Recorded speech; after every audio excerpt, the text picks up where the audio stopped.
We all have someone we wish we forgot. Whether it be a bully or a cheating ex, there's always someone, you know? But what if this could somehow be true? What if we could really do this?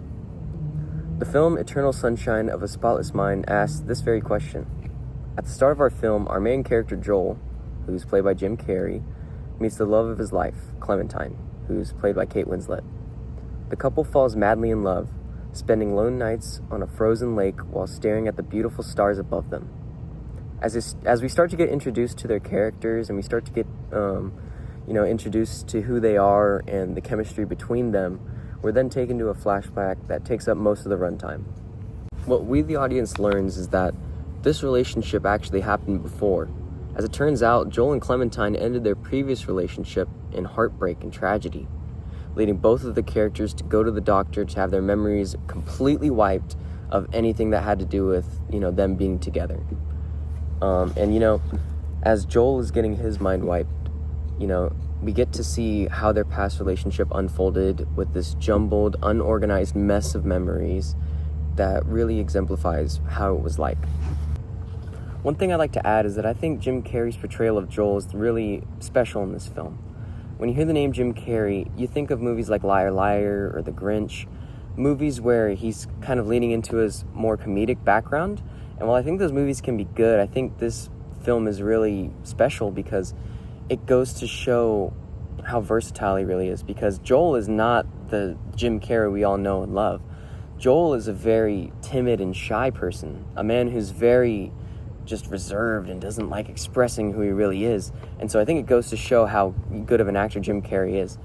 And I think his acting pairs well with Clementine, Clementine being this spontaneous and rambunctious character, a girl who's very impulsive, which heavily collides with the very calculated and controlled Joel. And I think that her radiation is very contagious throughout the film, as every time she's on screen, it kind of makes their relationship more lively and it makes it feel more real. And their compatibility is what makes their heartbreak and their breakup even more sad. You get to see how this insecurity, the miscommunication and the misunderstandings really tear apart their relationship, when in all honesty, it probably should have just never happened. I'd like to add a spoiler warning right here, just in case, anything I've said has really got you intrigued into watching the film. Go watch it, enjoy it, think about it, and then once you're finished, come back so I can talk about all the good stuff.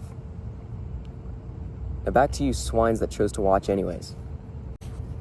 As Joel and Clementine find out about what happened between them towards the end of the film, we start to see doubt from both sides. As Clem's about to leave Joel's apartment, about to abandon their relationship again, Joel rushes out and he goes to convince her to stay. And she explains, "I'm not a concept, Joel. I'm just a fucked up girl who's looking for my own peace of mind. I'm not perfect." And he argues back to her. He says, "I can't see anything I don't like about you. But you will. But you will. You will think of things, and I'll get bored with you, and I'll feel trapped again because that's what happens with me." And all Joel has to reply with is, "Okay.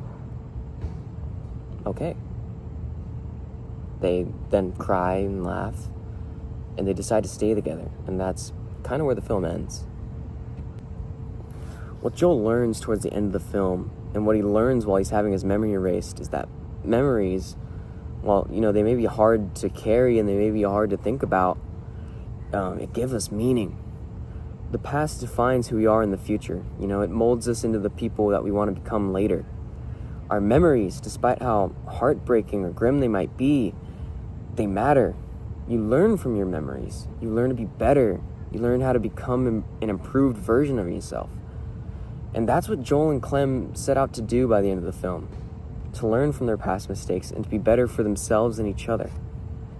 There will always be things or people that we might want to forget, but the reason we hold on to those memories and the reason we can't erase them is because it builds us as people.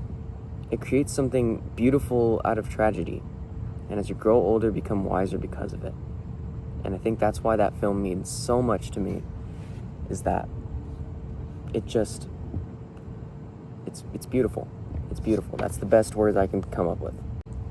If you've never watched the movie before, I highly recommend it to anyone and everyone. It's a beautiful and emotional train ride that I had the blessing to watch. As someone who doesn't really watch romance that much, it had my attention for the entire runtime, and I thought it was a really cool concept done really well.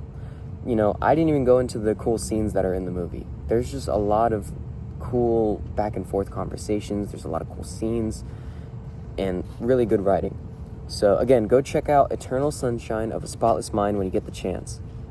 Thank you to everyone who stayed to watch, and have a wonderful day.